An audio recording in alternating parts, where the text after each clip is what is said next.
제가 27살에 선교사로 나가가지고 올해 딱 만 30년이 됐습니다.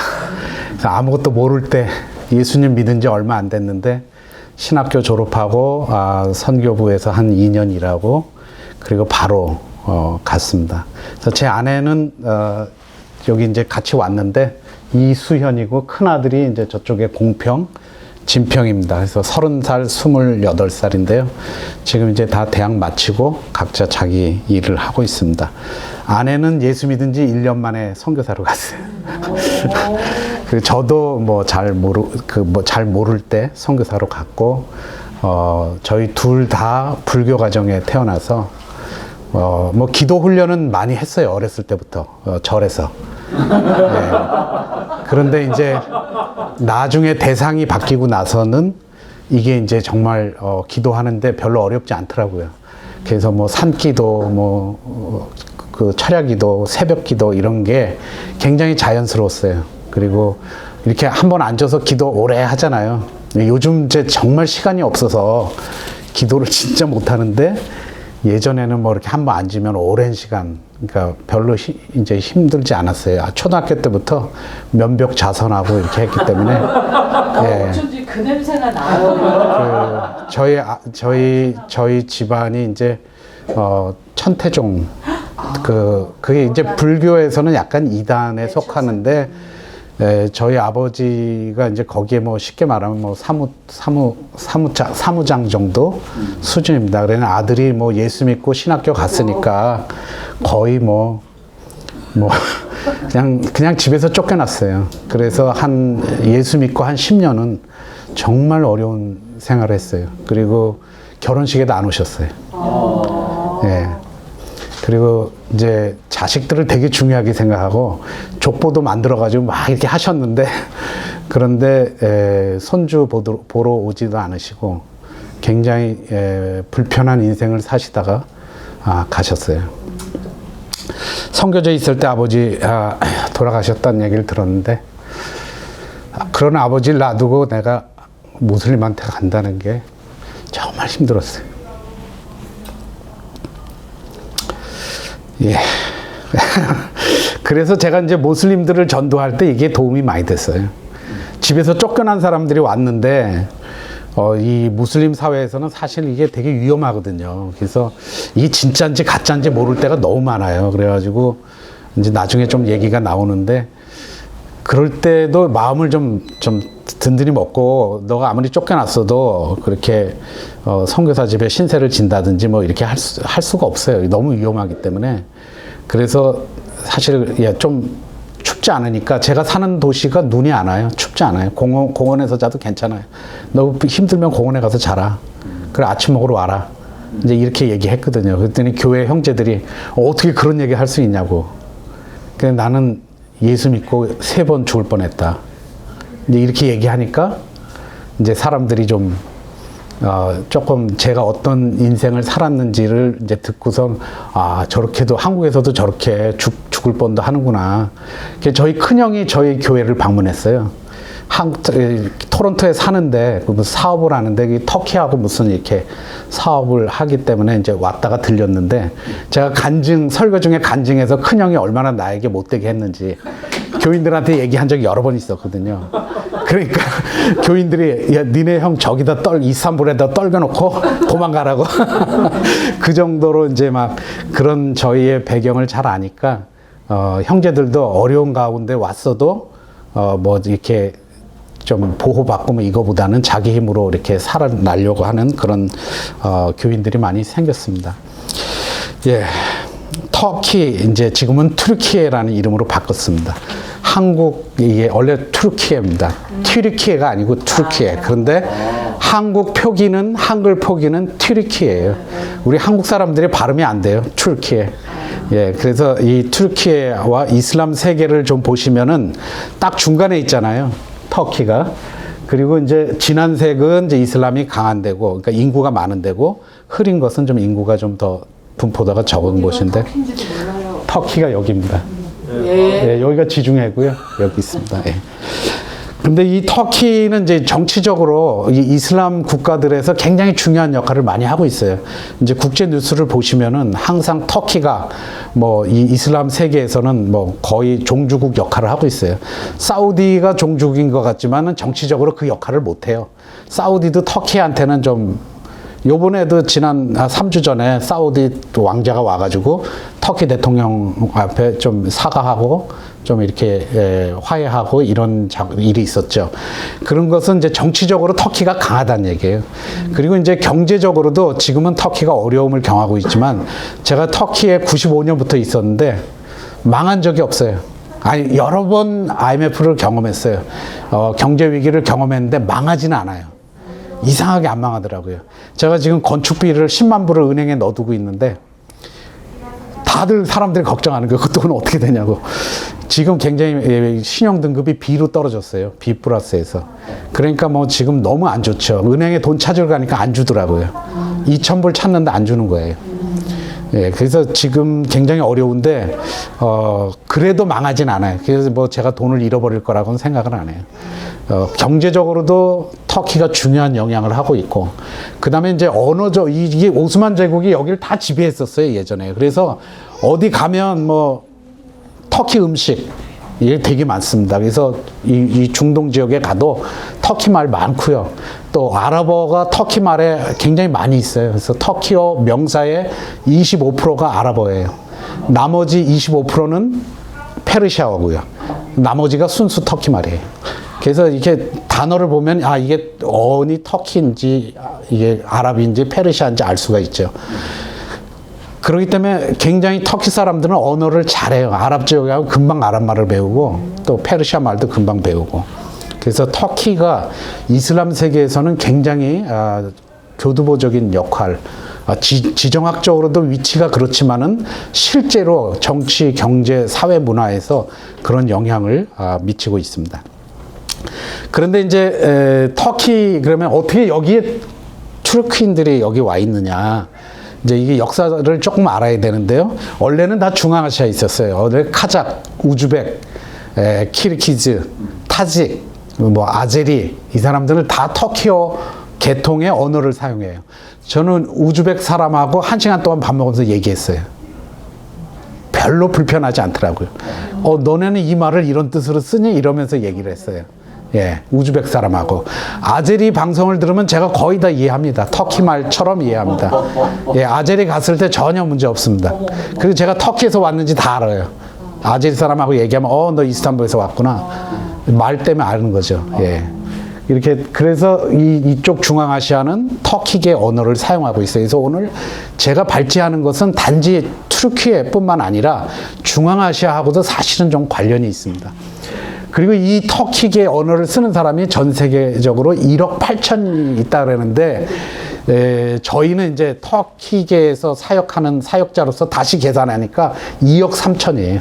예, 좀 많이 보는 거죠. 그래도 최소한 2억은 된다는 얘기예요. 터키어를 쓰는 사람들이. 그리고 제가 키르키즈 교회를 갔어요. 갔는데 주일날 예배를 드리는데 누가 보고 몇 장 얘기하고 있구나를 제가 알 수가 있었어요. 카자흐는 좀 어렵더라고요. 카자흐는 거의 못 알아들었어요. 근데 언어 많이 틀린데 러시아 영향도 많고 그 다음에 조금 다른 그게 있고 그 다음에 위구르 말은 위구르도 같은 터키어 계통이에요. 그래서 단어가 좀 많이 틀려요. 그러니까 동쪽으로 갈수록 오리지널 터키어고요. 서쪽으로 갈수록 변화된 터키어예요. 그러니까 지금 튀르키예에서 쓰는 이 터키어는 가장 변화가 심한 거예요. 많이 변한 거예요. 좋은 말로 하면 현대화됐고 위구르어는 옛날 터키어를 쓰고 있는 거예요. 그래서 몇 가지 원칙만 알면요. 다 알아요. 터키 말로 나를 벤이라 그래요.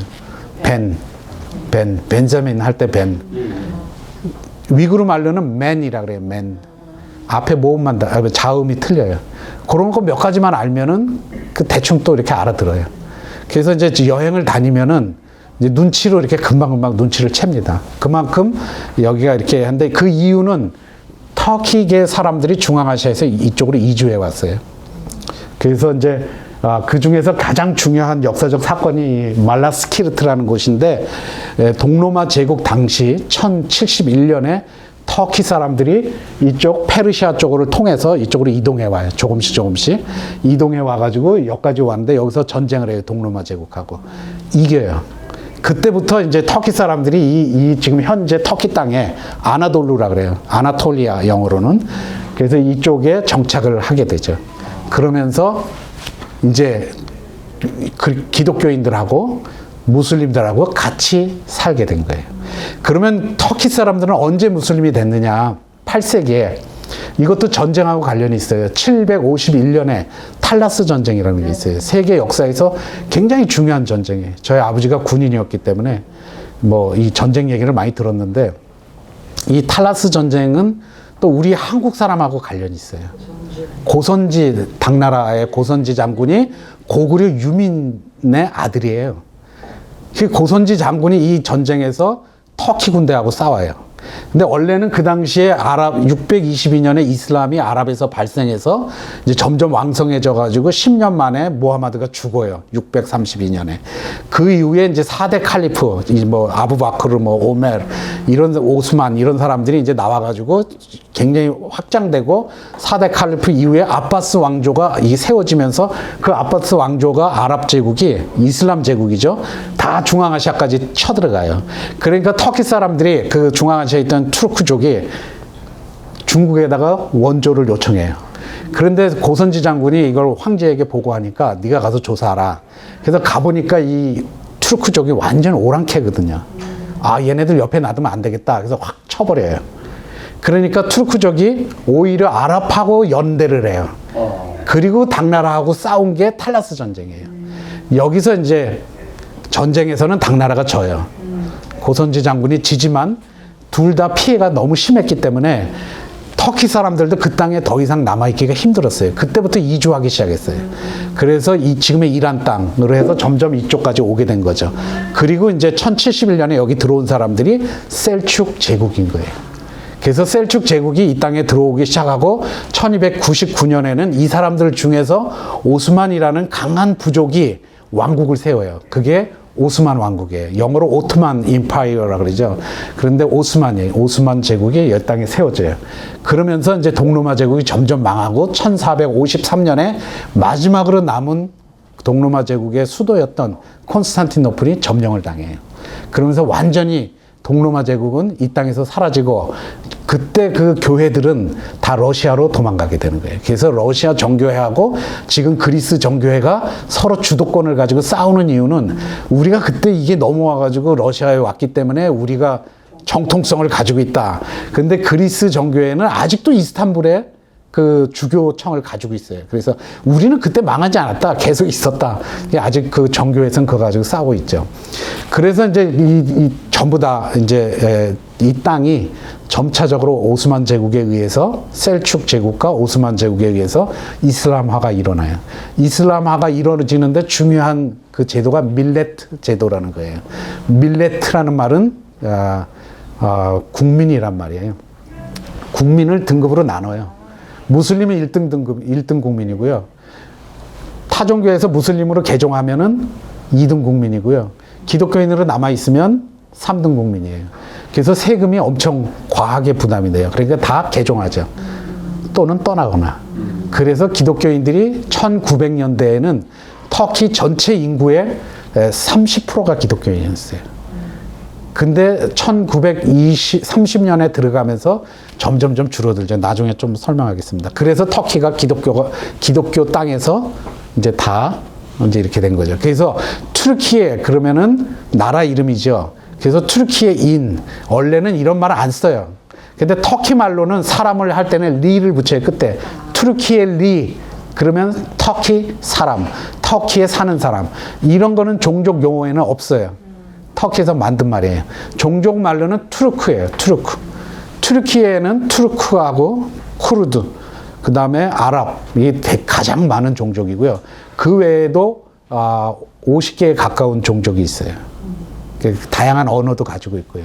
그런데 그 1923년 이전까지는 각자 자기 말을 썼어요. 쿠르드 사람 쿠르드 말 쓰고, 터키 사람 터키 말 쓰고, 또 아랍 사람 아랍 말을 썼어요. 그런데 터키 공화국이 세워지면서 언어를 통일했어요. 그리고 그 라틴 알파벳으로 그 원래는 아랍 글자로 썼는데 그걸 라틴 알파벳으로 바꿨어요. 이게 저희 선교사들을 정말 행복하게 해준 그 역사적인 사건이죠. 오스만어는 정말 배우기 어려워요. 저희 둘째 아이가 역사학과를 나왔는데 터키에서 오스만어 때문에 납제를 얼마나 많이 했는지 몰라요. 예. 겨우 졸업했어요. 28인데 이번 여름에 졸업해요. 그 납제를 뭐 몇 년 하니까 그 순서대로 이걸 이수해야 되니까 이거 못했으니까 이거 못하죠. 그러니까 계속 이게 시간을 늘리게 돼서 군대 갔다 와가지고 겨우 맞췄어요. 그러니까 굉장히 어려운 말이에요. 그걸 선교사가 배운다는 건 정말 불가능해요. 진짜 어렵죠. 예, 터키에 선교사 한 명도 안 남을 것 같아요. 그래서 지금 터키가 이렇게 된 겁니다. 그래서 터키에 사는 사람을 튀르키예인이라 그래요. 그거는 모든 종족하고 관계없이. 그래서 이 말을 제가 좀 선호하는 편입니다. 터키 영적 상황을 좀 말씀드리면 무슬림 국가의 전체 인구의 99.8%가 무슬림인데 0.2%가 다른 종교예요. 이 중에는 기독교가 있어요. 기독교가 그래도 거의 대부분 기독교예요. 유대인들도 있고 그런데 0.2%는 뭐 기독교인을 중심으로 한 다른 사람들. 개신교는 더 적습니다. 세속주의 국가입니다. 예, 헌법에 이슬람이 국가 종교가 아니에요. 정치와 종교가 분리되어 있어요. 1923년에 터키 공화국이 세워지면서 스위스 헌법을 기초로 해서 헌법을 만들었어요. 초대 대통령 아타투르크라는 사람이 이걸 그렇게 했어요. 왜냐하면 이슬람 때문에 우리나라가 망했다고 생각했기 때문에 이렇게 정치를 해서 지금도 세속주의 국가입니다. 이슬람 국가는 아닙니다. 그래서 우리는 터키를 무슬림 국가라고 말합니다. 대다수가 무슬림이기 때문에. 그래서 종교의 자유가 있어요. 그래서 헌법에 종교의 자유가 보장되어 있지만 개신교는 법적 지위가 없어요. 왜냐하면 헌법에 법령에 기록이 안 돼 있어요. 개신교는요. 뭐 정교회도 있고요. 카톨릭도 있고요. 왜냐하면 오스만 제국 시대에 있던 것들이에요.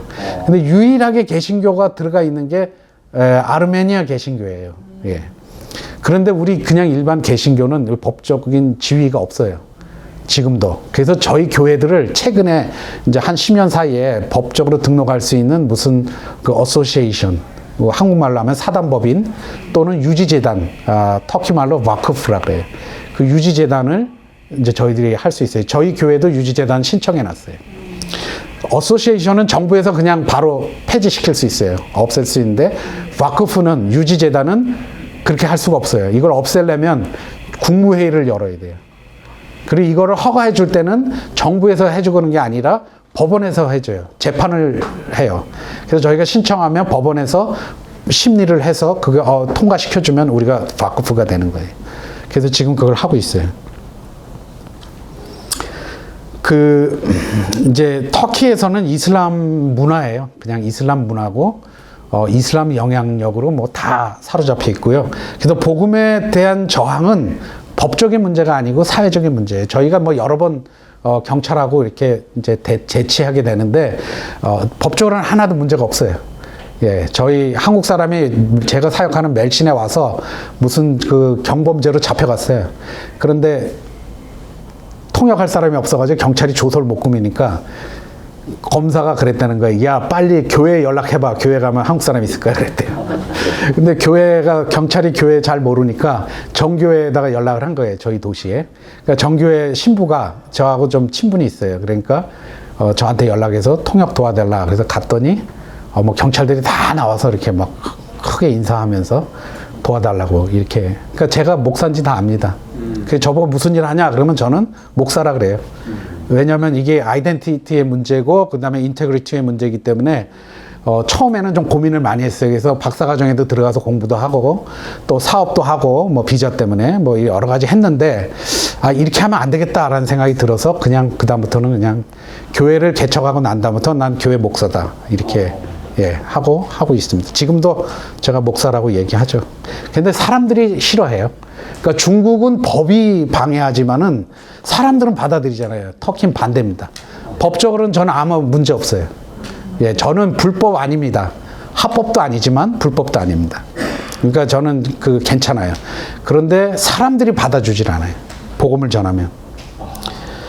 그래도 다른 이슬람 국가하고 비교할 때는 상대적으로 자유롭게 복음을 전할 수 있어요. 그래서 저도 선택해요, 복음을 전할 때. 그래서 교제하다가 복음을 받아들이지 않으면 딱 옮겨가요. 왜냐하면 시간이 없잖아요. 네, 물론 이제 친분은 유지하지만은 바로 옮겨 탑니다. 그래서 다른 사람 또 만나고 또 다른 사람 만나고, 왜냐면 시간이 너무 없기 때문에. 1000명을 만났는데 한두 명 정도가 전도가 돼요. 지금까지 경험으로.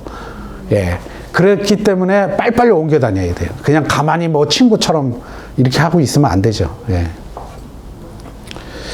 그 터키 선교 상황을 좀 말씀드리면 이게 죄송합니다. 오타가 났는데 1820년입니다. 1820년대에 미국 선교사님이 미국의 연합 선교회, 장로교 연합 선교회의 이름으로 나와 있어요. 그게 아직도 그 단체가 있어요. 터키에서 세브라는 SEV 바크프라는 단체로 지금 남아 있어요.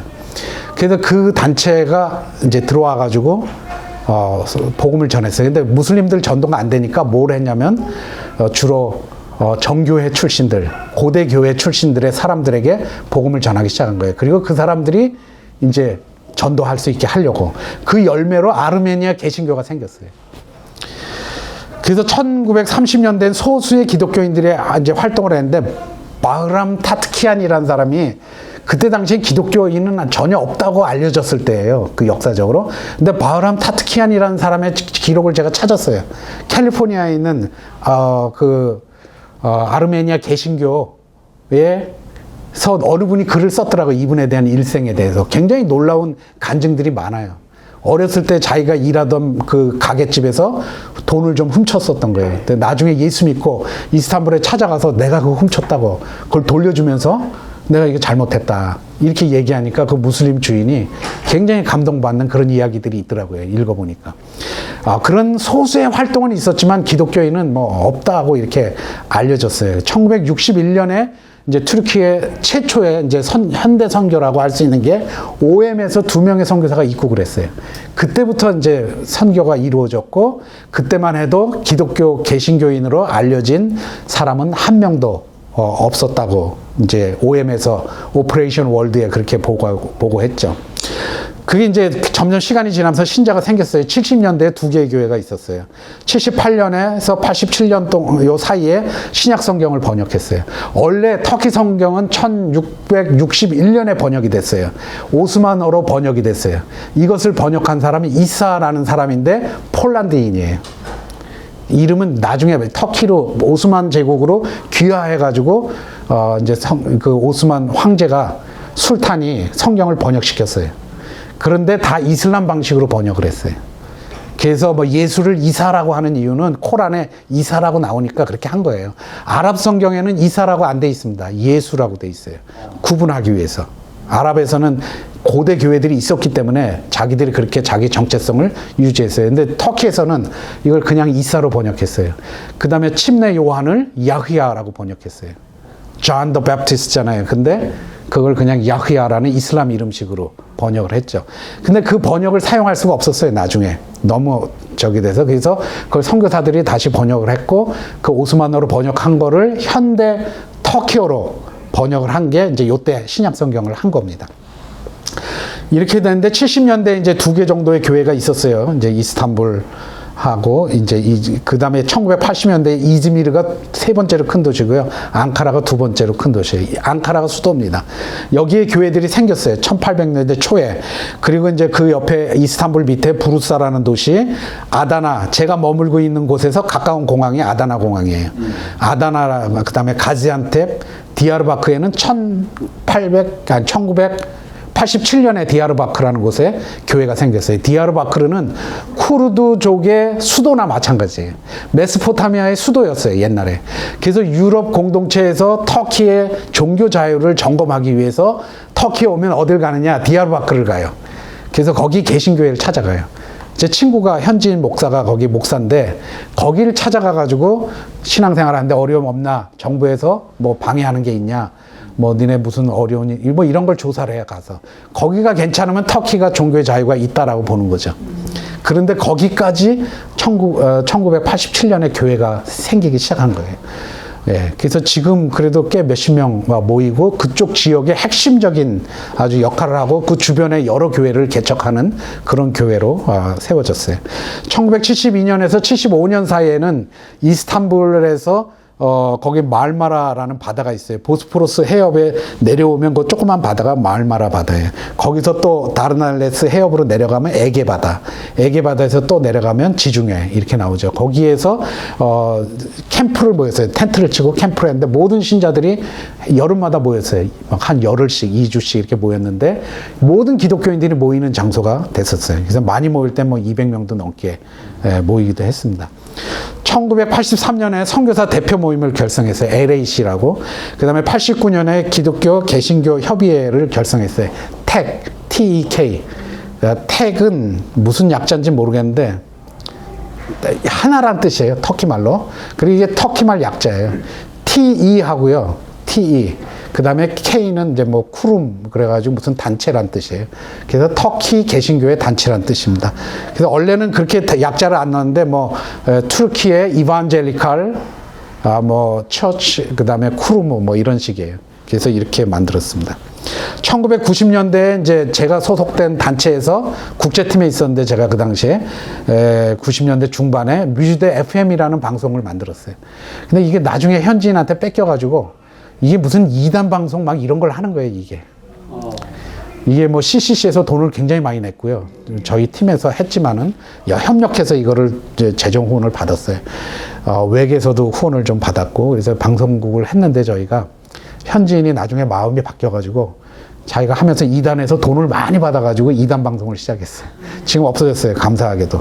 그래서 현재 라디오 방송은 쉐마 라디오라는 게 앙카라, 그 다음에 삼순, 안탈리아, 마르딘 이런 데서 지금 현재 송출하고 있고 인터넷 라디오 있어요. 마라나타라고.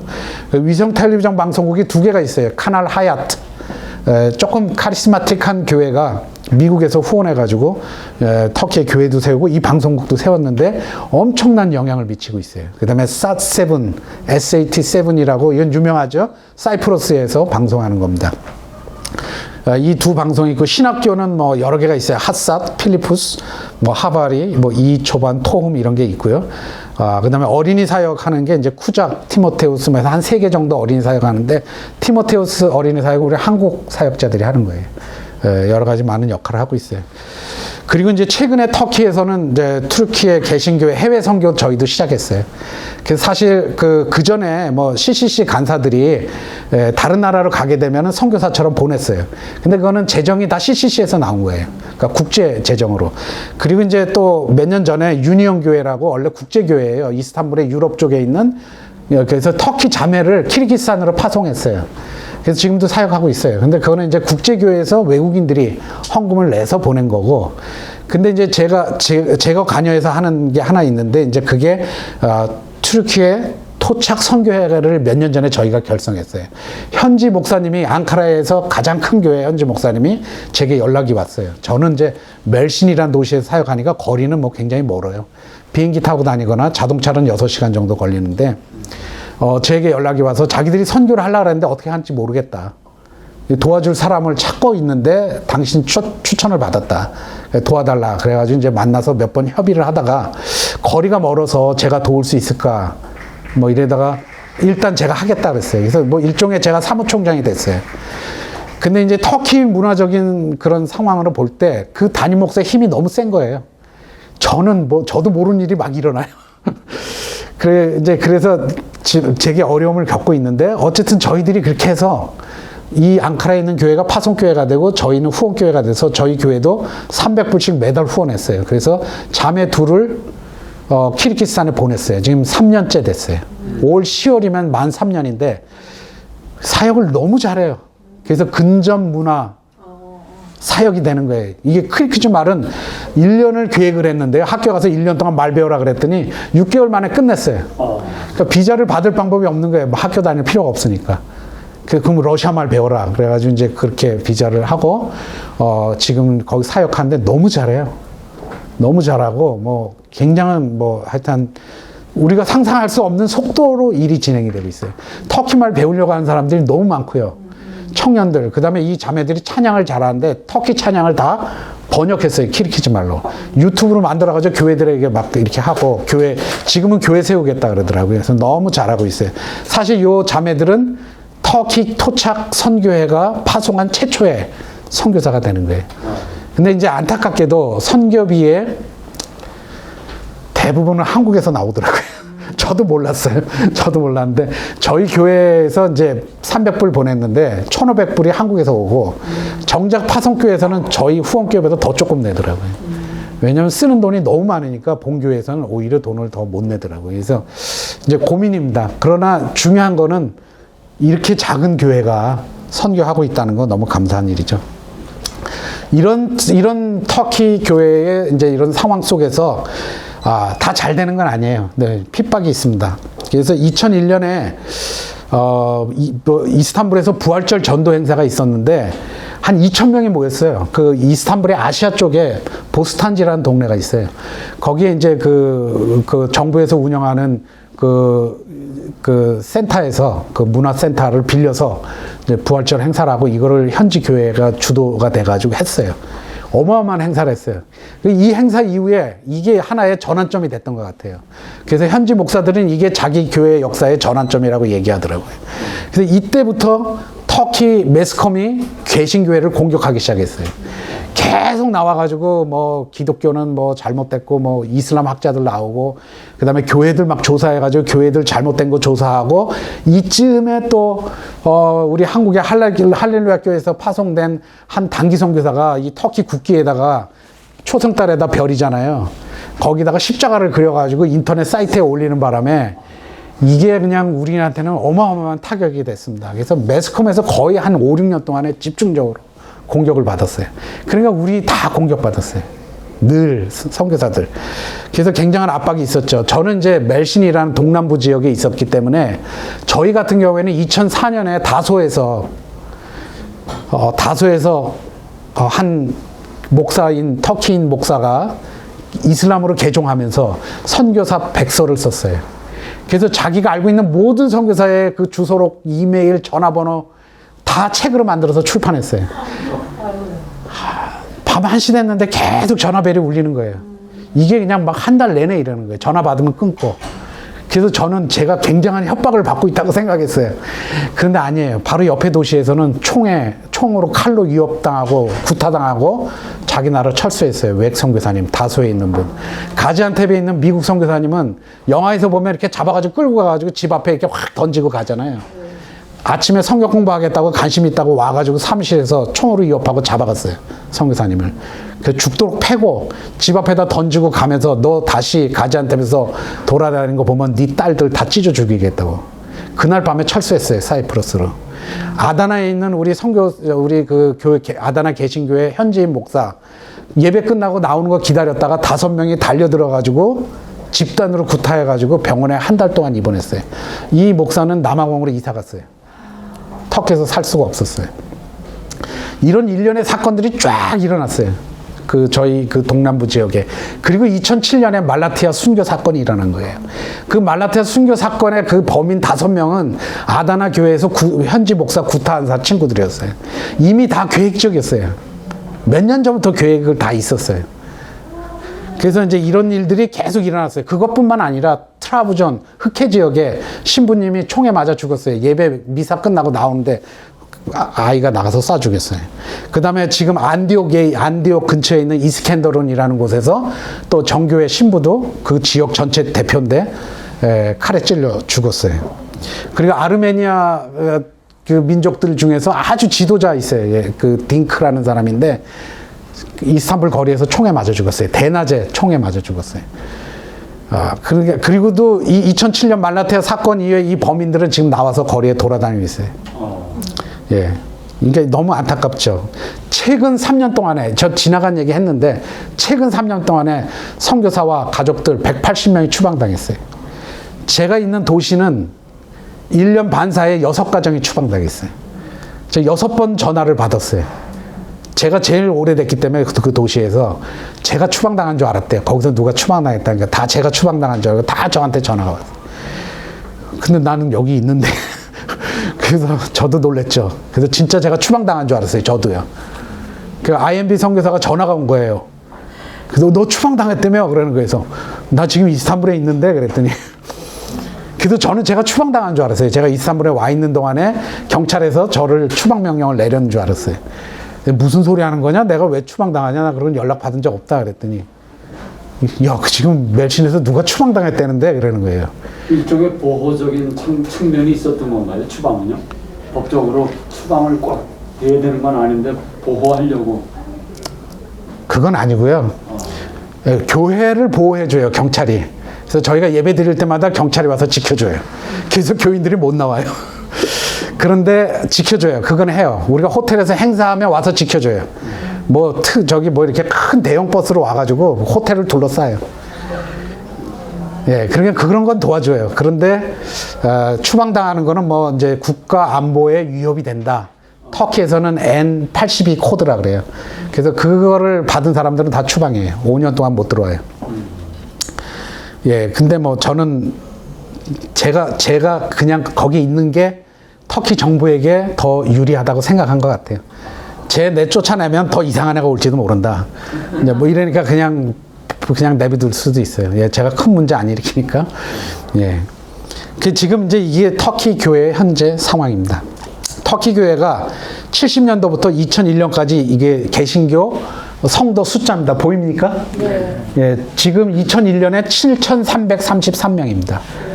70년에 10명이었어요. 1970년에. 엄청난 퍼센티지의 성장 속도를 보이고 있습니다. 우리가 2010년에 보시면은 2011년에 4,171명이었어요. 근데 7,333명입니다. 총 인구가 얼마죠? 8,500만 명입니다. 8,500만 중에 총 기독교인이 예. 0.001%입니다. 예. 다른 책에 조금 더 많은 숫자로 표시가 되어 있는데 이것은 저희가 각 교회 지금 180개 정도 교회 있어요. 187개라고 나온 미국에서 누가 써놓은 게 있더라고요. 근데 또 어떤 사람은 한국 선교사님 182개라고 조사했는데 저는 180개라 그래요. 왜냐하면 자꾸 없어지니까 교회가요. 세워지기도 하고 없어지기도 해요. 왜냐하면 선교사 떠나면 없어집니다. 그러니까 한 50개 정도 교회를 제외하고는 선교사 떠나면 다 없어져요. 예, 그렇기 때문에 이제 자꾸 생겼다 없어졌죠. 가정교회, 집에서 모이는 거 다 포함한 게 180개 정도 되는 겁니다. 지금 현재. 예. 이제 교회는 이제 사단법인이나 유지재단으로 등록을 하는 경우도 있어요. 근데 사단법인 등록하면 정부가 언제든지 재산을 압수할 수 있어요. 그러니까 언제든지 문을 닫을 수 있고. 근데 여러 교회들이 사단법인을 등록했다가 취소했어요. 왜냐하면 그 법적인 그 보고서를 1년에 한 번씩 해야 되거든요. 한국도 그 문화부에, 종무부에다가 1년에 한 번씩 보고하거든요. 교회나 단체들 다 그거 보고해야 돼요. 근데 그게 보통 일이 아니에요. 제가 한국에서 일할 때 페이퍼 이렇게 선교단체 하나가 이만한 페이퍼를 제출했어야 돼요. 그러니까 이게 터키도 마찬가지예요. 너무 힘들어요, 이게. 그러니까 우리 못한다 그러고 안 했어요. 저도 이제 예전에 초창기에 등록하러 갔더니 그때 당시엔 등록하는 법이 없었어요. 그래서 이제 제가 갔더니 너네 예배 드리는데 방해하냐 누가? 문제 있냐? 근데 없다 그랬더니 그럼 그냥 계속 해라 그러더라고요. 그래서 저는 여지까지 등록 안 하고 있다가 최근에 현지인한테 이양을 하고 현지 목사가 지금 이제 바크프로 신청하고 있어요. 예. 그러면 한국 선교사와 이 튀르키예 선교, 예, 문화적으로 굉장히 유사합니다. 이게 우리 장점이에요. 이건 굉장히 장점이에요. 미국에 계시던 한국에 계시던 한국 사람은 한국 사람이에요. 미국에서 온 청년들도 저 보면 이렇게 인사해요. 예, 그러니까 똑같아요, 다. 어른들을 공경하고 음식을 서로 나눠 먹고요. 저희 미국 선교사들 좀 있었거든요, 제 주변에. 같이 공항에서 어디 갔다 오는데 자기들만 사가지고 먹어요. 나 안 주고. 얼마 전에 우리 선교사님 한 분이 미국 며느리를 봤는데 미국에서 공항에 가지고 딱 했는데 자기 애 데리고 가가지고 며느리가 자기 둘이서만 먹고 시아버지 시어머니한테 안 주더라는 거예요. 영어도 잘 못하니까 말도 못하고. 미국 사람들이 이래요. 예. 저한테 물어보지도 않아요. 먹겠냐 물어보지도 않아요. 근데 물어보면 또 어떻게 한국 사람이 창피하게 먹겠다 그래요? 아, 괜찮다 그러죠. 그래도 또 물어봐야 되잖아요, 우리는요. 그냥 안 물어보죠. 3번은 물어봐요. 3번. 맞아. 자격 있습니다. 예. 예. 그리고 이웃 간에 이렇게 허물 없이 가깝게 지내잖아요. 미국 사람 사전에 약속 안 하고 못 가잖아요. 밤 12시에 전화해요. 저희 터키 사람들이 저한테. 그래서 전 자다가도 전화 받아요. 근데 미국 사람들은요, 9시에 전화했는데, 야, 우리 자는데. 그 선교사님이 아다나에서 교회를 맡아서 했는데, 그 교회는 교인이 하나도 안 남고 다 떠났어요. 이 선교사님이 교사인데 아침에 가서 교사로 일하고 그 다음에 주말에 가서 사역하거든요. 교회를 맡았는데 자기들 힘드니까 저녁에 애들이랑 일찍 재워야 되니까요. 나중에 교인들이 하나도 안 남아요. 예, 그게 안 되죠. 이게 우리 터키 사람들 이게 필요하거든요. 그 다음에 싫다 그래도 자꾸 권해야 되거든요. 터키 사람들은 절대 예스 안 해요. 그 옛날에 저희가 국제팀에 있을 때 제가 팀 리트릿을 바닷가로 갔는데 시내버스를 탔어요. 근데 버스 운전사가 갑자기 우리 팀이 뭐 미국 사람, 영국 사람, 한국 사람 애기 잔뜩 갖고 타니까 갑자기 버스가 쓰더니 우리 보고 어디 가냐 해서 바닷가에 어느 아파트 간다 그랬더니 갑자기 그 현지인들 다 내리게 하는 거예요. 걔들은 우리를 그 아파트 앞에까지 태워다 줬어요. 그래서 제가 고마워가지고 우리 팀의 제일 막내 미국 선교사 크리스라 그랬는데 제가 돈을 주면서 야 이거 저 운전사한테 줘라. 야 우리 차비 다 냈는데 왜 줘 그러는 거예요. 그래서 그래도 이거 우리 택시 탔으면 얼마를 주냐 줘라 그랬더니 가서 오더니 얼굴이 빨개가지고 와서 야 저 사람이 안 받아 그러는 거예요. 나 창피해서 못 주겠다고. 아니 자꾸 주는데 막 운전사가 싫다고 막 이러니까 이 사람이 미국 사람이 얼굴 빨개지면서 못 주는 거예요. 그래서 제가 가가지고 인사하면서 고맙다 그러면서 이 양복 주머니에다 이렇게 확 꽂아 놨었어요. 그랬더니 고맙다 그러면서 막 안아주고 이 크리스가 그걸 보고 있다가 너 어떻게 했냐 그러는 거예요. 그래서 나중에 얘기해 줄게 그래. 얘기해줘도 안 되니까요. 예, 그러니까. 이게 유사 문화예요. 예. 예. 그런데 한국 선교사님들이 한국 선교사 협회 무슨 모임을 했는데 호텔에서 수고해준 직원들 다 불러 모아놓고 박수 쳐주고 봉투를 하나씩 보는 데서 다 나눠줬어요. 와, 막 가슴이 무너질라 그러는 거예요. 이게 터키 문화 아니에요. 이거 어떻게 해야 되냐면요. 가가지고 그냥 리셉션에 가서 한 300불, 200불 이렇게 주면서 우리가 3일 동안 와서 집회 500명이 했는데 그동안 도와줘서 고맙다. 이거 팁이다. 리셉션하고 식당하고 우리 회의실 도와준 사람들한테 나눠달라. 이렇게 줘야 돼요. 그 보는 데서 주면 안 돼요. 단기 성교도 좀. 예, 그렇게 하면 안 되는 거예요. 그런데 그 우리 회장이 터키에서 20년 된 사람이었어요. 우리가 이게 사진 찍으려고 뭐 그런 거 이해는 돼요. 왜냐면 그 후원해준 교회가 있으니까 또 레포트 해야 되잖아요. 그래도 그러면 안 되는 거예요. 유사문화이기 때문에 우리는 일상에서 에너지 소비가 적어요. 예, 진짜 적어요. 이거 우리 장점이에요. 우리 청년인데요. 이게 이제 앞으로 우리 미국에 있는 교회들, 또 한국에 있는 교회들이 이 터키계 선교지에 와가지고 어떻게 사역할지, 나이 드신 분들, 우리 청년들, 그 인턴 선교사, 단기 선교사, 그 다음에 은퇴하신 분들이 또 어떻게 와가지고 사역할 수 있을지를 보여주는 단초예요. 이 친구는 인턴 선교사로 저에게 왔어요. 2년 동안에 9명의 인턴 선교사가 다녀갔어요. 그런데 지금 요 형제가 말하는 걸 제가 틀어줄 건데요. 이 형제가 3개월 됐을 때 자기 간증을 저희 교회에서 하는 거예요. 터키 말로. 잠깐 보시죠. çocukken kutsal kitabı sık sık okurdum. Kutsal kitabı çizgi roman versiyonuyla okumaya başladım. Ve 10 yaşımda Korece kutsal kitabına devam ettim ve İngilizcem geliştiğinde kutsal kitabı sık sık İngilizce okumaya başladım. Şimdi düşündüğümde onları okuyabilmem Tanrı'nın lütfuydu.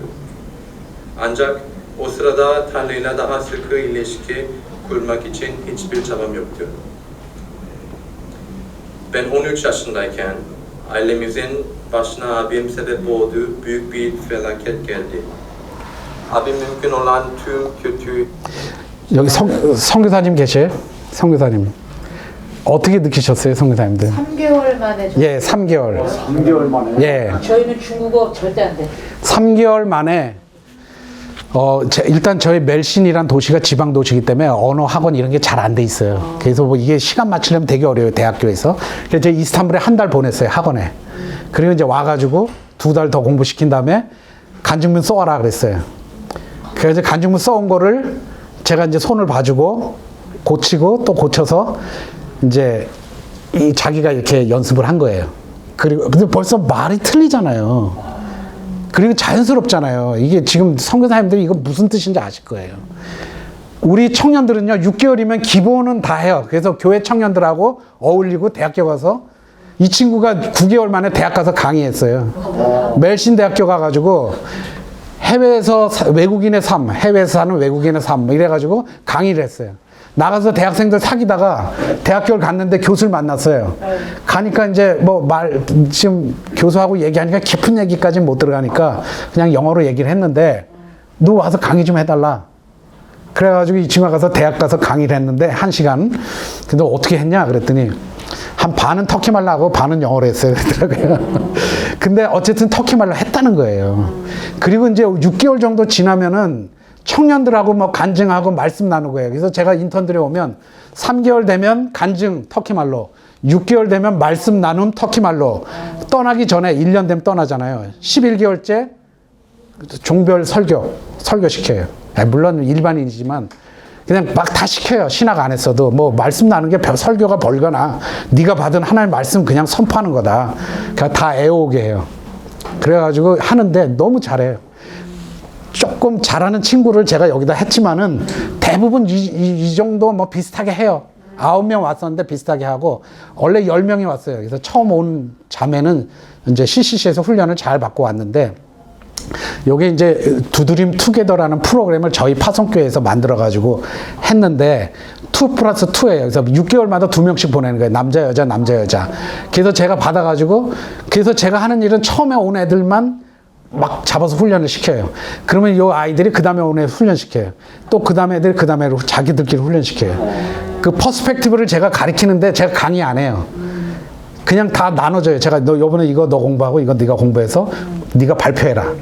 근데요, 신학 공부하지 않았는데도 퍼스펙티브에 나온 그 4가지 그 분야의 과목들을 자기들이 다 가르치는 이해 굉장히 빨라요. 그리고 선교지에서 이거 공부하니까 너무 좋다는 거예요. 여기 오는 애들은 카이로스 그 공부 있죠? 그 선교 교육 다 받고 와요. 우리 그게 이제 그 자격 요건이에요.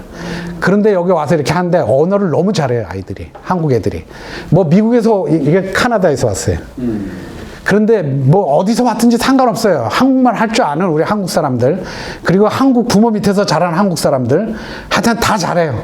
다 잘하고요. 그 개념을 알아요. 이게 어순이 똑같아가지고. 예, 나는 학교에 간다.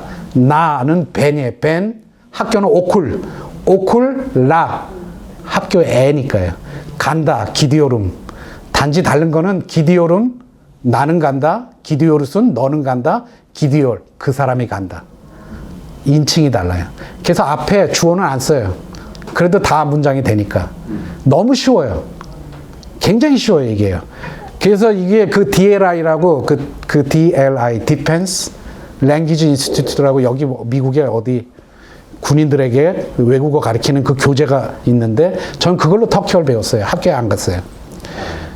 계속 그 반복해서 이제 벤 오클라 기디오름, 센 오클라 기디오르슨, 오 오클라 기디오 이걸 반복하게 하더라고요.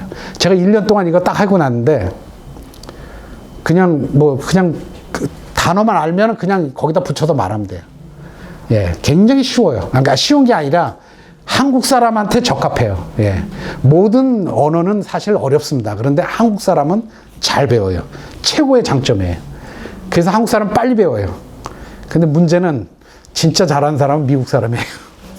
왜냐하면 미국 사람은 불리하지만 끝까지 공부하더라고요. 예, 이게 장단점인데, 그런데 그래서 제가 말씀드리는 게 한국 교회가 그러면 어떻게 이 장점을 살릴 것이냐.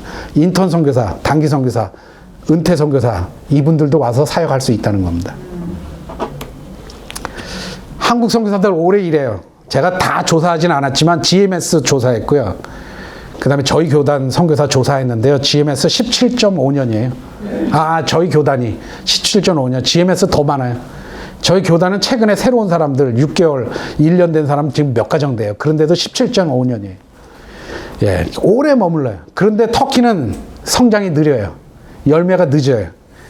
저는 2005년에 멜신에서 교회를 집에서 모이다가 2005년에 예배당을 아파트를 하나 얻었어요. 아직도 거기서 모여요. 건물이 너무 오래돼가지고 수리를 못해요. 근데 우리가 수리하면 밑에 집 망가진다고 못하게 해요, 수리를. 너무 거지 같아요. 그러니까 터키 사람들 오면요, 교회 안 올라 그래, 너무 더러워서. 그래서 페인트밖에 못 칠해요. 아무것도 못해요. 근데도 거기 있어요. 왜냐면 오래 있어야 돼요. 옛날에 왔던 사람이 또 와요. 계속 또 그 사람들이 또 뜨면 또 와요. 계속 기다려줘야 돼요. 인내해야 돼요. 그래서 그러려면 선교사도 좀 버텨줘야 돼요. 조금 하다가 뭐 이리 가고 저리 가고 뭐 요즘 뭐 이동하는 게 유행 같은데, 터키에서는 그런 선교사는 조금만 있어도 돼요. 뭐 돌아다니는 선교사는 조금만 있어도 돼요. 근데 정말 전도하고 이거 개척하는 사람들은요, 오래 버텨야 돼요. 근데 한국 사람들이 오래 버텨요. 예, 왜냐하면 일상의 에너지가 적게 소비되기 때문에 오래 버틸 수 있어요. 예, 저도 이 도시에서는 20년 됐어요. 거기서만. 나머지 7년은 이스탄불에서 있었고. 터키 사람들은요, 복음을 듣고 한 번에 반응하지 못해요. 시간 체크 좀 해주세요. 예. 그리고 관계 형성을 하면은 이게 깊게 맺어져요. 그래서 나한테 관계 형성을 해서 내가 이렇게 잘 하다가, 내가 아직년 가니까 선교사님한테 이렇게, 그럼 선교사님한테 안 붙어요. 처음에 누구하고 관계하느냐 중요해요. 단기팀이 와가지고 관계해가지고 그걸 저한테 넘겨주잖아요. 저한테 안 와요. 단기팀에 오면은 단기팀이 돌아가서도 계속 관계를 유지하고 그 관계 속에서 저한테 연결을 해야지, 그냥 나한테 탁 던져주고 돌아가면 끝이에요. 그 교회가 그걸 기억해야 돼요. 시간은 이미 오버가 됐는데요. 아, 예. 네, 앞으로 죄송합니다. 조금 지금 3시 5분이에요. 예, 빨리 끝내겠습니다. 예. 어쨌든 한국 이미지 너무 좋아요. 형제의 나라입니다. 예. 뭐 되게 좋아요. 예. 그 다음에 제가 불교인이었는데 기독교인이 됐다. 충격이에요. 무슬림들한테는. 무슬림이 개종은 있을 수 없어요. 예, 죽음이니까. 근데 이건 충격이에요. 그래서 굉장히 좋아요. 혹시 한국 분들 중에 그런 것들은 되게 좋아요. 그리고 나라가요, 지리가 멀면 멀수록 관계가 좋습니다. 무비자입니다, 서로 간에. 지금 한국 문화 난리죠? 이건 설명 안 하겠습니다. 예. 한국 선교사가 정말 공헌하는 게 뭔지 아세요? 복음주의 신학이에요. 전부 다 선교의 목적이 하나님께 영광이 돌려져요. 그 다음에 교회론이 명확해요, 한국 선교사. 미국 사람들 이상해요, 이거. 교회론. 이게 교회가 뭐 11조 안 하고, 뭐 그냥 교회도 대충 나오고, 주일날 교회 안 나오는 미국 선교사도 많아요. 그리고 주일날 행사 만들어가지고 딴 거 하고, 터키 사람들한테 영향 안 좋게 매기. 근데 이런 아주 교회에 대해서 너무 이렇게 편안하게 생각해요. 근데 우리 한국 선교사들 그런 거 없어요. 충성하잖아요. 11조 하고요, 다. 그 다음에 주일 성서하고요. 뭐 이거 너무, 그 다음에 교회는 뭐 그 신자들의 공동체라는 어떤 그런 아주 한국에서 훈련 받은 대로 와서 해요. 어떤 때는 지나치지만, 이제 여기 너무 지나쳐서 문제가 되지만은 하여튼 이거 하나만큼 확실합니다. 이게 딴 데 또 영향을 미쳐요. 사역에 열매가 있어요, 한국 선교사들. 끈기와 인내가 있어요. 그리고 다른 도시, 중도 도시에 가가지고 사역 성공적으로 다 잘하고 있어요. 복음주의 신학 기반이라는 게 이거예요. 그 영향이. 말씀과 기도예요. 예. 예, 저도요, 지금 매일마다 말씀 암송하고 있고요. 그냥 지금 기도 못 하잖아요. 오늘 새벽기도 안 왔어요. 기도 시간이 없어서. 그냥 호텔에서 기도했어요. 왜냐면 자꾸 우리가 기도 못 하는 거예요, 저희들이. 너무 바쁘니까. 새벽기도 오니까 뭐 이상한 거 많이 하더라고요, 기도 안 하고. 그래가지고 그냥, 이거 안 되겠다. 지금 이제 건물 때문에 작전 기도를 시작했는데 기도할 시간이 없는 거예요. 그래서 그냥 호텔에서 기도했는데, 우리 선교사님들 다 이거 하나만큼 확실해요. 말씀 가르치는 거, 말씀 중심, 그 다음에 기도하는 거. 너무 이거 정말, 그리고 뭐 새벽 기도 뭐 너무 한국 문화적이다 그런데 제가 특세를 했어요, 교회에서. 야, 성경에 봐라. 새벽 기도 하더라. 통성 기도를 가르치려고 했는데 아직 성공 못 했어요. 카작 교회는 성공했어요. 카작 교회에서 저희 교회로 단기팀이 왔는데, 새벽 기도 데리고 나갔더니, 산에 제가 기도 데리고 나갔더니, 이싸! 이러면서 소리를 지르면서 기도하는 거예요. 우리 주민호 선교사님, 카작 살렘 교회는 그걸 잘 가르쳤는데, 한번 와서 우리도 가르쳐 줘라. 제가 그랬는데, 저는 못 가르쳤어요, 그걸요. 터키는 또 다른 게 있어요. 그래서, 어쨌든, 기도 굉장히 강조하고 있고요. 저희 교인들도 영향을 많이 받았어요. 그래서 가만히 앉아서 기도하는 게 뭔지 모르는 거예요. 특세해가지고 너 다 앉아라. 그냥 앉아. 그리고 기도해라. 기도 말로 하지 말고 그냥 예수님 이름만 불러라. 그러니까 한 시간 앉아있더니 한 2주 지나니까 기도가 뭔지 좀 알게 됐다고 그런 얘기 하더라고요. 터키 교인들 이런 기도를 몰라요. 근데 한국 선교사들이 이걸 잘 가르치고 있어요. 근데 말씀 가르칠 때도 이렇게 우리식으로 우리 한국 사람들 잘하잖아요. 근데 터키 방식으로 많이 하더라고요. 보니까 쉽게. 큐티도 쉽게. 터키 사람도 우리처럼 못합니다. 오늘 본문 말씀에 뭐 핵심 단어가 뭡니까? 주제가 뭡니까? 뭐 감동받은 구절 뭐 이런 식으로 하면 안 돼요. 터키 사람들 안 돼요. 이러면요. 더하기 빼기도 잘 못해요. 맨날 저기 하면 돈 잘못 거실러줘요. 한국 사람들은요. 세계에서 머리가 가장 좋은 사람들이에요. 그 기대감을 가지고 하면 안 돼요. 선교사님들이 가가지고 교육하려고 한국식으로 교육하려고 그러죠. 교육 선교하면서. 밑바닥 사람들이 중간치까지 가는 교육을 시켜야 되는 거예요, 사실은. 이게 선교사들이 할 일이에요, 사실은. 근데 한국 선교사님들 교육 수준 너무 높아가지고, 요 얘기는 우리 이민교 선교사님 나중에 또 하시겠지만, 예. 어쨌든 적절한 방법으로 잘 말씀과 기도를 잘 하고 있어요. 그래서 인내와 헌신과 사랑에 정말 힘에 넘치는 노력과 열정을, 기름값이 없어서 집세도 없어가지고, 시골에다 집을 얻어가지고 살면서 제가 버스 타고 다니거나 걸어 다녔어요. 한때. 성교비가 안 와가지고. 그런데 너무 이거는 뭐 제 얘기가 아니라 그냥 제가 아는 얘기만 하는 거예요. 많은 선교사님들이 이런 경험을 하면서 정말 힘에 넘치는 열정으로 일하고 있어요. 이거 정말 중요한 얘기입니다. 파송교회가 어떻게 하냐면요. 터키에 왔는데 1년 반 됐는데 교회 개척한 선교사님이 있어요. 이스탄불에. 이분요, 교회를 3개를 개척했어요. 저도 놀랐어요. 후배 선교사님인데, 이분이 뭐 저한테 와서 뭐 배우겠다고 막 물어보는데, 한번 이 교회를 방문했더니 제가 놀랐어요. 뭐 저쪽 도시에도 하나 있고, 이쪽 도시에도 하나 있고, 자기가 있는 이스탄불에도 하나예요. 이스탄불에 완전 시골에서 교인이 한 40명 모이는 거예요. 저 깜짝 놀랐어요. 그리고 저쪽 교회는 60명 모여요. 다른 도시에는. 제가 굉장히 놀랐어요. 그래서 어떻게 했냐 그랬더니 여름마다 교회가 이 세일교회 하는데요. 일산에서. 이 선교사님 평신도예요.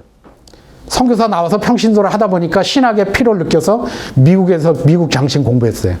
그런데 이분이 사역하는데 교회가 매든 단기팀 와가지고 그 동네에서 전도해주고 맨날 무슨 프로그램 만들고 이렇게 한 거예요. 그 교인들이 왔다가요. 우리 목사님 터키말 못한다고 돌아갔대요 다. 그런데 교회에서 매년 와가지고 이렇게 하니까 사람들이 모이는 거예요. 그리고 단기 사역자를 보내준 거예요. 1년짜리요.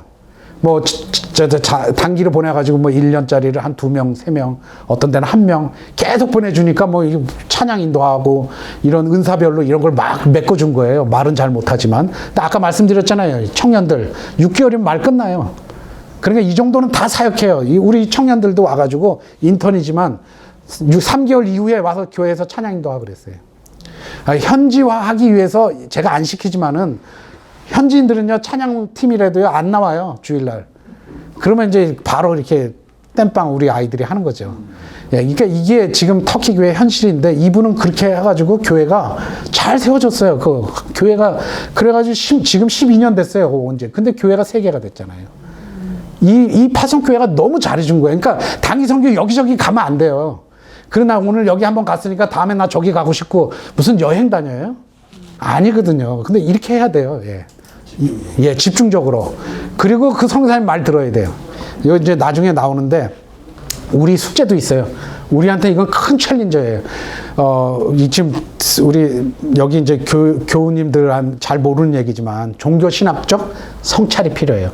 이제 제가 한국 문화를 연구하다 보니까 우리는 한국 사람은 태생적으로 성찰, 리플렉션 하지 못하는 문화를 가지고 있더라고요. 어떤 분이 이런 얘기를 했어요. 선교사가 20년 됐는데요. 어쩌면 그 20년 된 선교사님은 1년짜리 선교사를 20번 살았을지도 모른다는 거예요. 제가 이 글을 읽고 충격을 받았어요, 제가. 내가 그런 사람일지도 모르겠구나. 우리가 성찰을 안 해요. 근데 지금 종교 신학이라는 게 뭐냐면요. 다른 종교를 어떻게 바라보느냐. 이거예요. 그러니까 다른 종교를 우리가 다른 문화를 어떻게 볼 것인지. 그래서 이슬람을 우리가 어떻게 볼 것이냐. 다 사단이냐? 다 사단이니까 싹 쓸어버리고 기독교 복음으로 그 위에다 얹어야 된다. 새롭게. 이게 종교신학에서 베타주의라는 거예요, 우리 기독교에. 그런데 이 베타주의, 뭐, 익스클루시즘이라 그래요, 영어로. 이게 우리 한국교회는 다 이런 걸 가지고 있어요. 옛날에 감리교에서 유동식 목사님이라고, 아니다. 그래서, 포용주의라는 걸 주장했어요. 다른 종교에도 구원의 길이 있다. 그러니까 다 쓸어버리지 말라. 이 얘기 유동식 목사님이 했다가 완전히 한국교회에서 막 밀려났죠. 그리고 나서 이런 종교신학적인 얘기는 한국교회에서 말도 못 꺼냈어요. 근데 우리가 선교지 가보니까 아닌 거예요. 이슬람에도요, 우리하고 똑같은 게 있어요. 아브라함 얘기, 야곱 얘기, 뭐 이삭 얘기, 그 다음에 이슬람의 가장 큰 명절이 희생명절이잖아요. 희생명절이 모리아산에서 아브라함이 자기 아들을 제사로 바친 것을 기원한 거예요. 그래서 우리가 그걸 전도지로 만들었어요. 근데 그 아들이 누구냐? 이삭이다. 그 사람들은 이스마엘이라 그러죠. 코란에서는 그게 안 나와요. 예. 근데 이걸 우리가 고민해야 되는 거예요. 그래서 그 타종교에도 하나님의 일반 계시의 빛이 있다. 그러니까 거기서 우리가 시작해야 된다, 복음을. 우리는 다 예수 그리스도부터 시작하려고 그래요. 근데 거기서 시작해서 우리가 예수 그리스도로 결론을 맺어줘야 된다. 이게 선교사들의 주장. 이건 새로운 얘기가 아니고요. 인도 선교사들이 1900년 초에 다 얘기했던 거예요. 근데 우리나라에서 얘기가 안 된 건데 우리한테 이런 성찰이 필요한 거예요. 우리 신학을 재점검하고 이런 작업이 좀 필요한 거죠. 그리고 교차 문화에 대한 이해. 우리 유사 문화니까 다 잘하는 줄 알죠. 근데 그래도 달라요. 더 잘 이해해야 돼요. 혹시 개인적으로 얘기하면 이 부분은 좀 얘기하겠습니다. 또 협력이 필요해요. 근데 우린 다 자기 사역 주로 열심히 하고요. 협력하는 건 잘 못해요. 왜냐면 이제, 그래서 저도 이제 우리 침례교 중앙아시아에서 이루어진 것처럼 똑같은 모델을 가지고 터키에 저희 지부를 그렇게 만들고 있어요, 지금. 예. 그래서 저희도 다 팀 사역. 지금 저희 팀은 6가정이에요. 멜시네먼. 아이들, 전부 18명의 아이들까지. 예, 그런데 아이들 거기 학교도 없어요. 현지 학교 다 보내요. 근데 우리 다 팀 사역한다. 그래가지고 이제 각 지역마다 팀을 만들고 있어요. 이게 연합을, 근데 그렇다고 침례교만 받는 건 아니에요. 저희 팀에서. 다 협력하고 있습니다. 굉장히 필요한 일이에요. 근데 우리가 잘 못하는 거예요.